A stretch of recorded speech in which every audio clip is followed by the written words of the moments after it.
लोकप्रिय मुख्यमंत्री श्री एकनाथ शिंदे जी, केंद्रीय कैबिनेट में मेरे सहयोगी श्री राजीव रंजन सिंह जी,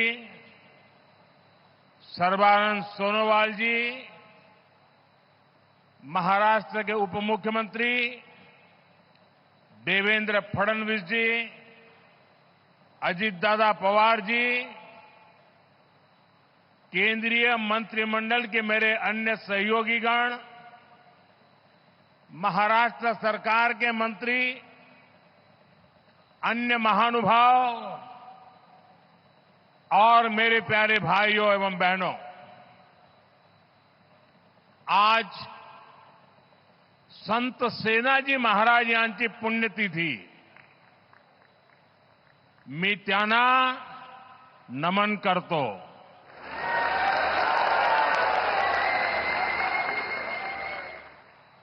माझ्या सर्व लाडक्या बहिणी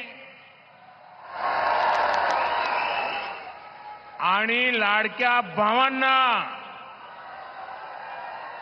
तुमच्या या सेवकाचा नमस्कार.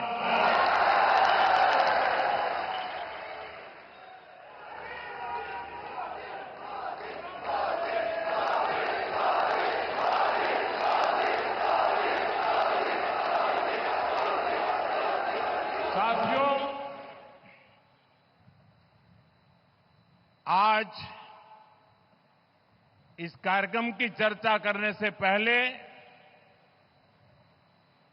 मैं अपने हृदय के भावों को व्यक्त करना चाहता हूं. जब 2013 में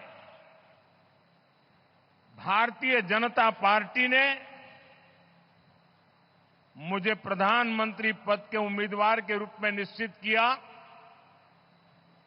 तो मैंने सबसे पहला काम किया था रायगढ़ के किले पर जाकर के छत्रपति शिवाजी महाराज की समाधि के सामने बैठ करके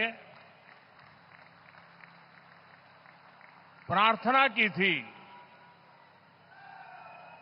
एक भक्त अपने आराध्य देव को जिस प्रकार से प्रार्थना करता है, उसे भक्ति भाव से आशीर्वाद लेकर के मैंने राष्ट्र सेवा की एक नई यात्रा का आरंभ किया था.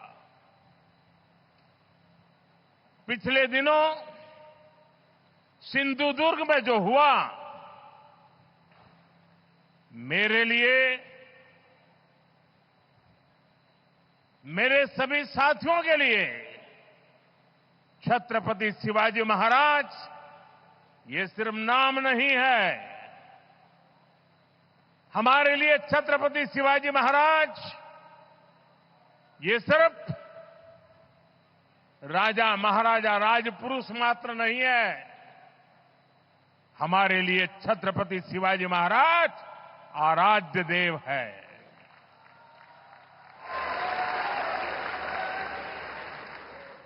और मैं आज सर झुका करके मेरे आराध्य देव छत्रपति शिवाजी महाराज की उनके चरणों में मस्तक रख के माफी मांगता हूं.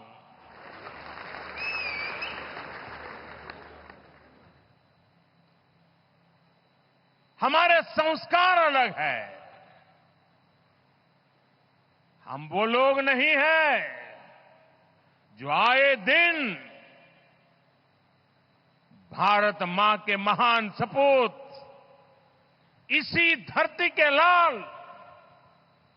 वीर सावरकर को अनाप शनाप गालियां देते रहते हैं, अपमानित करते रहते हैं,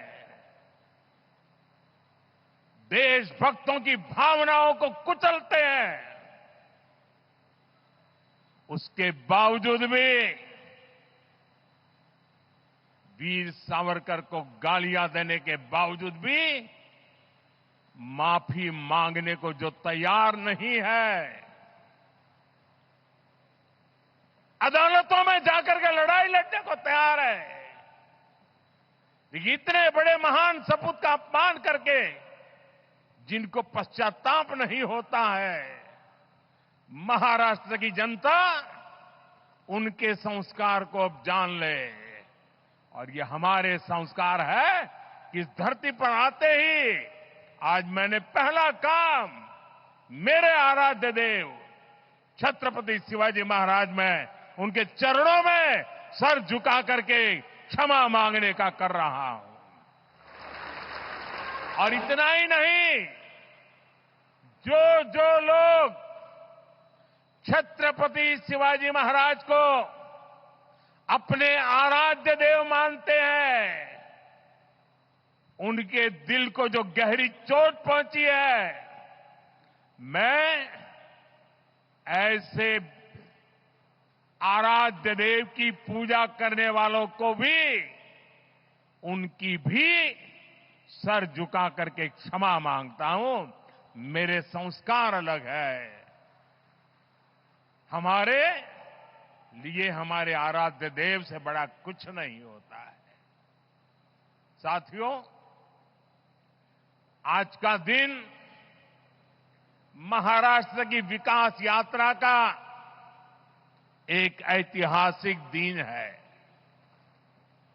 ये भारत की विकास यात्रा के लिए बहुत बड़ा दिन है। विकसित महाराष्ट्र विकसित भारत के संकल्प का सबसे अहम हिस्सा है। इसलिए पिछले 10 वर्ष हो या अभी मेरी सरकार का तीसरा कार्यकाल, महाराष्ट्र के लिए लगातार बड़े फैसले लिए गए हैं। महाराष्ट्र के पास विकास के लिए जरूरी सामर्थ्य भी है, संसाधन भी है। यहां समुद्र के तट भी है। इन तटों से अंतर्राष्ट्रीय व्यापार का सदियों पुराना इतिहास भी है और यहां भविष्य की अपार संभावनाएं भी है।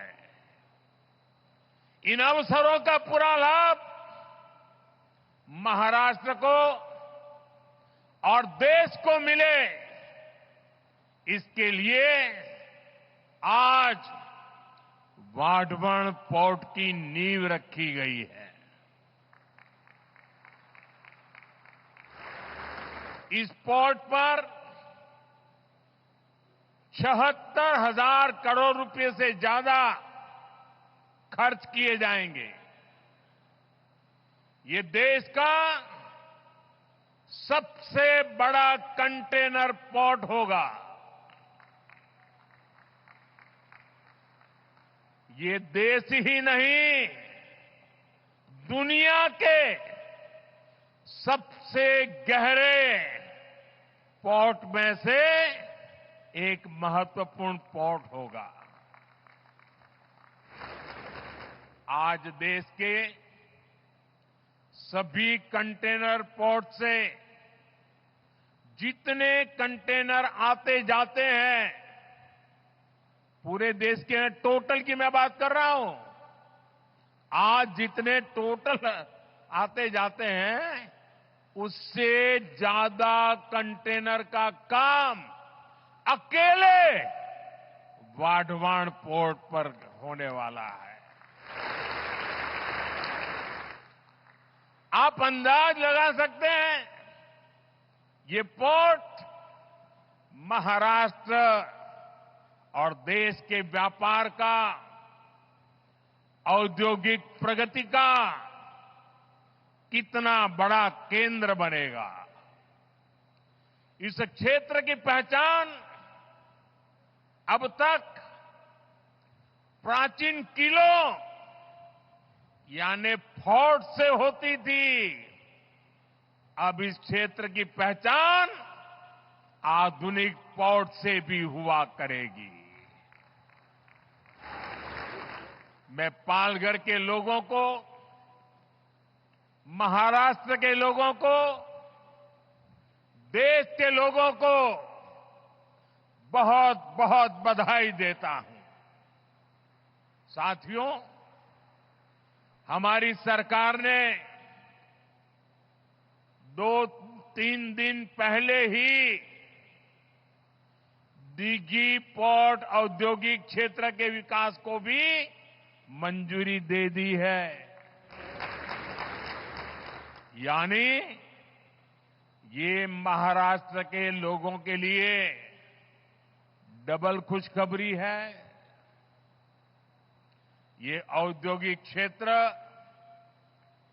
छत्रपति शिवाजी महाराज की राजधानी रायगढ़ में विकसित होने वाला है। इसलिए ये महाराष्ट्र की पहचान का, छत्रपति शिवाजी महाराज के सपनों का भी प्रतीक बनेगा। दीघी पोर्ट औद्योगिक क्षेत्र से पर्यटन और इको रिसोर्ट को भी बढ़ावा मिलेगा। साथियों, आज यहां मच्छीमार भाई बहनों के लिए भी 700 करोड़ रुपए से ज्यादा की विकास परियोजनाओं का शिलान्यास किया गया है।